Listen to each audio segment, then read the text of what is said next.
Hi, boys and girls, it's Miss Lucy, and it's time for writing. So, over the last few days, you have been working on the beginning of your personal narrative. So, today we are going to move on to the second part. Now, boys and girls, remember, this is a continuation of our story.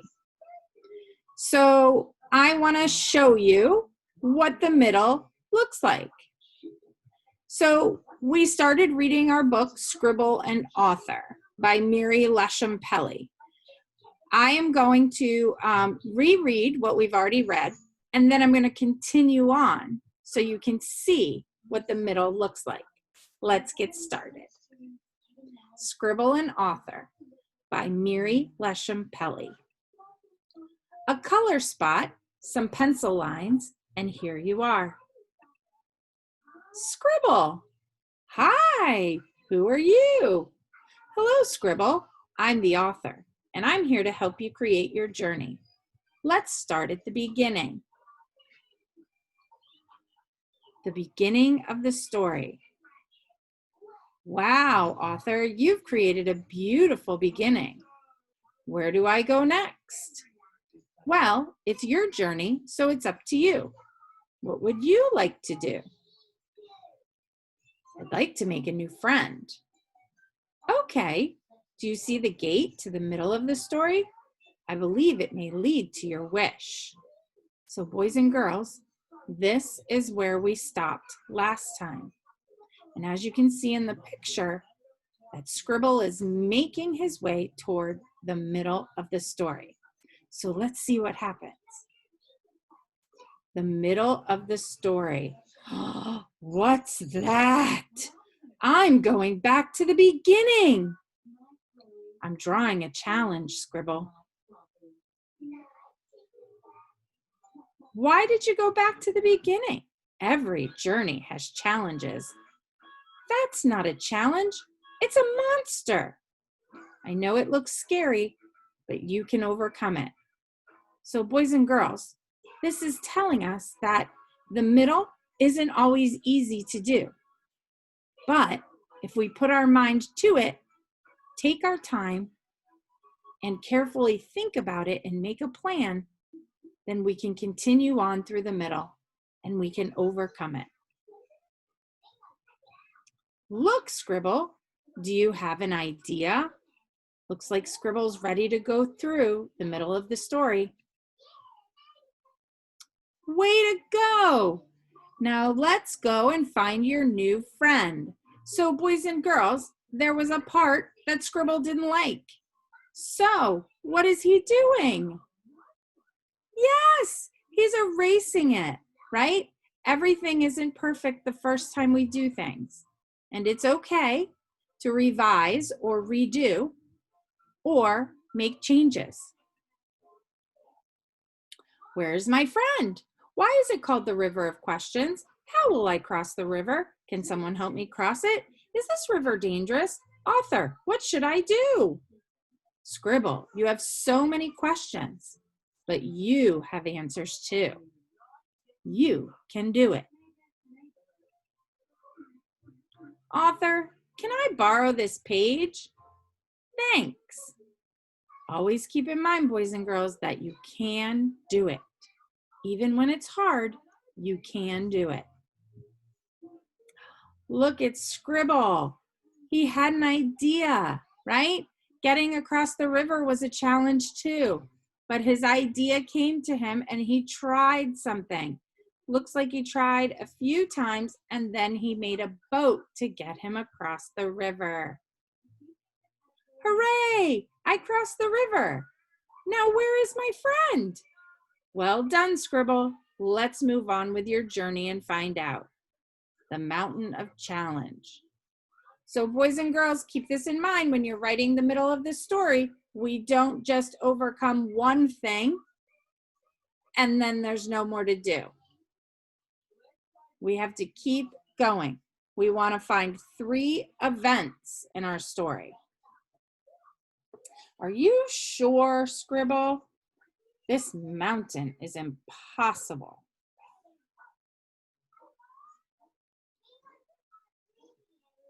Whoops. All right. Wait, I have an idea. Oh, another idea. Oh, what a great idea.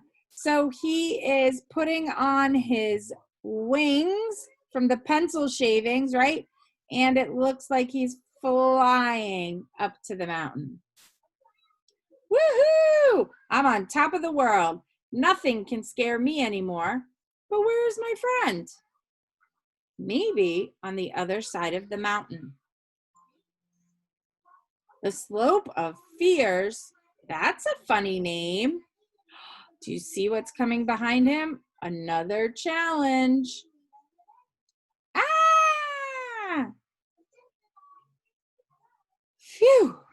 And how did Scribble get past that? He jumped in a ditch. Oh, and the tape came down with him, right? I'm getting the hang of this. And he used the tape in order to get back up.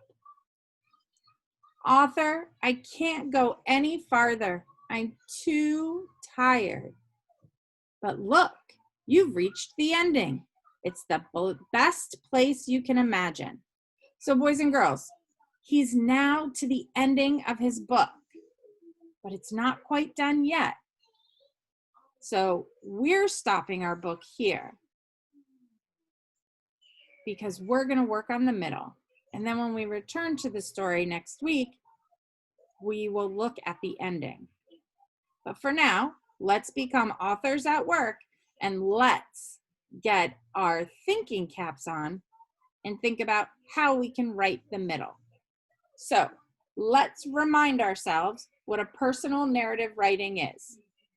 When you're writing one, you're writing a true story about yourself. It has a beginning, middle, and end. You're going to include vivid details so the reader can imagine what your story would be like. Remember, vivid means descriptive details. It means fun details.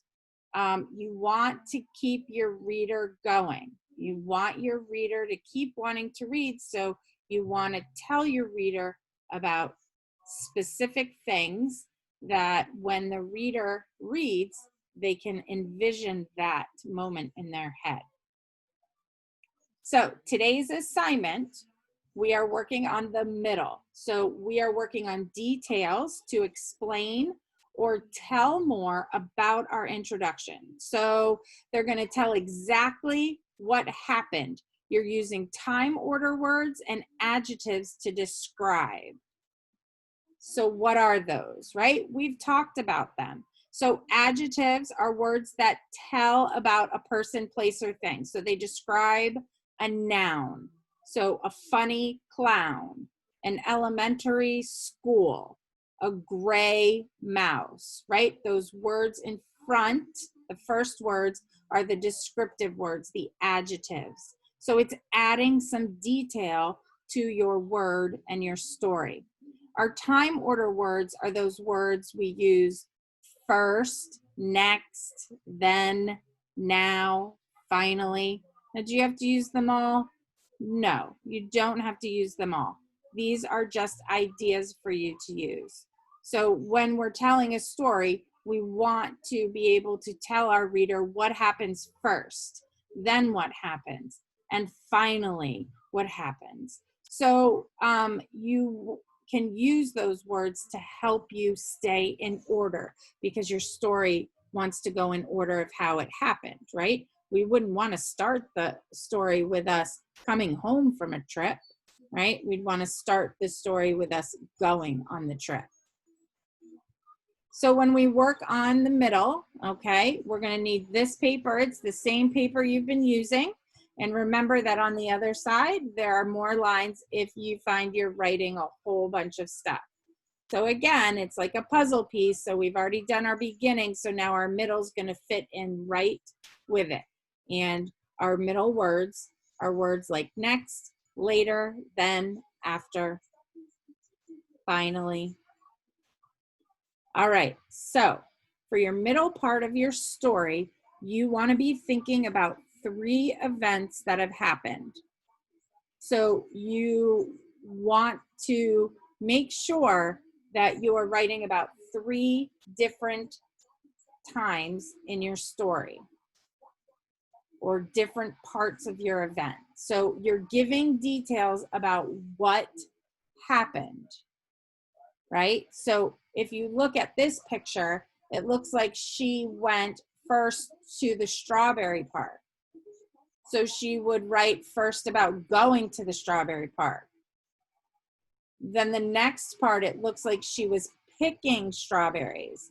So the second part, she would talk about picking strawberries. And then the third event, it looks like she has a basket full of strawberries. So she would talk about that. Okay? All right. So we want to start, I'm going to show you an example of my story. Okay, we want to start with our first event. So remember that I am writing a trip about going to Disney World, right? So last time we looked at my beginning, how we went to the airport and I was so excited. So that was my introduction, my beginning of my story. So now I'm moving into the middle and I want to talk about different events. So this is what I came up with. So I have my arrow first because that is the first transition word that I'm going to use, or my time word. First, we walked through the big, wide gates of the Magic Kingdom. Boys and girls, if you notice, first is pink because I wanted you to see that I used a time word, okay? And then big and wide are red. Do you know why those words are red? What other kind of words were we supposed to be thinking about or using? We also made a list when we were preparing. If you said adjectives, you are correct. So big and wide are adjectives. So any words you see in red in my story, those are adjective words. All right, so let me start over. First, we walked through the big, wide gates of the Magic Kingdom. I could not believe we were in Disney World. We quickly ran down Main Street right into the inviting arms of Mickey Mouse. Mickey Mouse scooped Aiden up and gave him a huge hug. Aiden screamed, "Mommy, this is the best day ever." So boys and girls, you also see that in the middle of my sentence, I used all capital letters. Now, when we learn about sentences, we learn that we're not supposed to use capital letters in the middle of words or in the middle of a sentence unless it's a very special word. However, when we're writing or reading a story and we want the reader to really put some expression on it and be really excited about it, we do stuff like that. So I made all my letters capital so that when the reader is reading, if you notice my voice, I was like, huge, right? So we want the reader to pick that up. So boys and girls, I could add more to this, but I just wanted to give you a beginning. I don't want to do the whole story for you because you need to work on your own. So I would still write a little bit more about coming into Disney World and what we did after we saw Mickey Mouse, okay? And then when I finished up with that, I'd get a new piece of paper to go on to event number 2. So my next time word I would use would be then. And what would I talk about next? I don't know. Maybe I would talk about rides that I went on. Maybe I would talk about a show I went to see. I don't know. Maybe I would talk about a character meal that I went to, where I went and ate one of my meals and the characters were all walking around.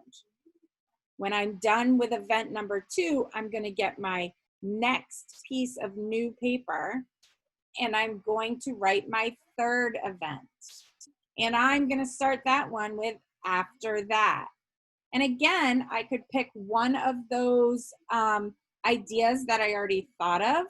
I could talk about maybe another park I went to. So maybe after that, we jumped on the tram or we jumped on the monorail and we went over to Epcot, or we went over to Hollywood Studios, right? So I can take this story anywhere. So, and then I'm not done yet, but I am done for today. So boys and girls, that's how we work on the middle part of our story. So remember, we have goals that we're working towards when we're writing this book or this story, right? We want to work on our organization. So we want to make sure that your writing is clear and that we can tell when we're reading the story that there is a beginning, a middle, and an end.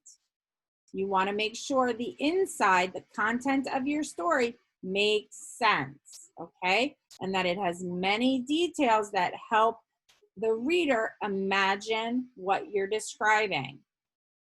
Your work is quality work, and your work is nice and neat in your very best handwriting, and it's easy to read. And then don't forget, you want to make sure your sentences have capital letters and ending punctuation or end marks, right? A period, a question mark, or an exclamation point. Maybe you're going to use some talking in your story. Remember, we learned about talking. Then you would use quotation marks like I did in mine when I said that Aiden screamed. I used quotation marks. You also want to make sure that you have spaces between each of your words so that they're not all clumped together. And boys and girls, when you end on a line, don't keep writing. Go to a new line or turn your paper over or get a new piece of paper. All right, friends, it's going to be your turn now to work on your middle. Please don't rush, boys and girls. We have at least 2 days to work on this. This should not be something that's done in 5 minutes. Remember, you are working towards 3 events to write about, and you also want to make sure that you're using descriptive words. Boys and girls, you can pull out your writing folder, and you may have some of your papers that you've worked on leading up to this, where we did some activities that will help you. Maybe you already did a quotation or a piece where someone is talking that you want to put inside the story, okay? So remember, if you have any questions, please ask your teacher. That's what they're there for, okay? And also, boys and girls, reread the beginning of your story so that you know where you're going next, okay? And so that you can see that your story is flowing and making sense. All right, boys and girls, I read some of these beginnings already and I'm loving them. So keep up the good work, have fun, and I'll see you tomorrow. Bye.